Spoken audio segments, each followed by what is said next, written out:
देखिए, जनता को जितनी भी सेवाएं होती हैं, चाहे वो सर्विसेज हैं, चाहे वो जो हमारी योजनाएं हैं, केंद्र की हैं, प्रदेश की हैं, बहुत घोषणाएं होती हैं, बहुत लागू होती हैं, लेकिन कहीं ना कहीं जनता के लोग उन सेवाओं को प्राप्त करने में उलझनें बहुत होती हैं। सिस्टम्स की उलझनें होती हैं, अधिकारी पर निर्भर करता है कि उसको कितना मिल सके, कितना नहीं मिल सके।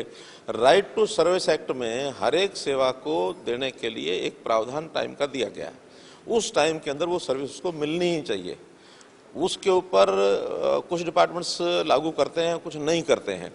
अब हमारे राइट टू सर्विस कमीशन के चेयरमैन श्री टी.सी. गुप्ता जी की योजना ये थी कि इसका एक ऑटो अपील सिस्टम बनाया जाए कि जिस दिन तक सेवा देनी है मिल जाए ठीक, नहीं मिले पेंडिंग रहेगी तो ऑटोमेटिकली उस दिन खत्म होते ही वो अपील फर्स्ट अपील अधिकारी को चली जाए।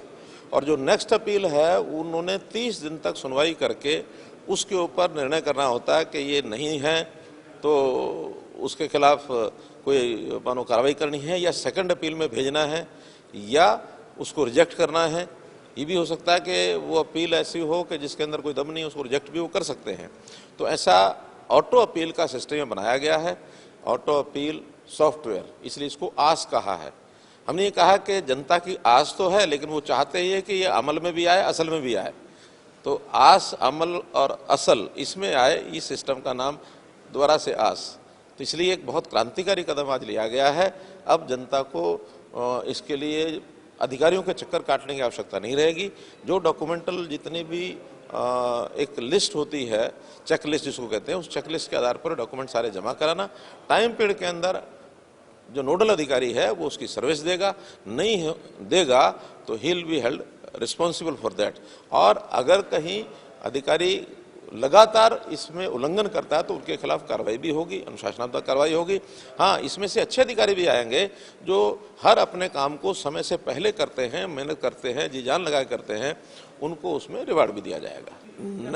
नेक्स्ट जो अपील होगी, 30 दिन का टाइम जो उससे ऊपर के अधिकारी को दिया गया है, उस 30 दिन में वो निर्णय करेगा कि ये शिकायत गलत थी, ठीक थी, झूठी थी, डिमांड थी। वो 30 दिन का टाइम अपीलेंट का, पहली अपीलेंट उसी को दिया गया। फिर सेकंड अपीलेंट है, उसके बाद फिर कमीशन को भी उसकी अपील जाती है। पहले तो विद इन एडमिनिस्ट्रेशन अपील का प्रावधान है, इसके बाद फिर कमीशन को अपील है। बिल्कुल वही है। आखिर यही एक क्रांतिकारी कदम है कि अब जो राइट टू सर्विस कमीशन में जो टाइम तय किए गए हैं वो सेवा उसको मिलेगी।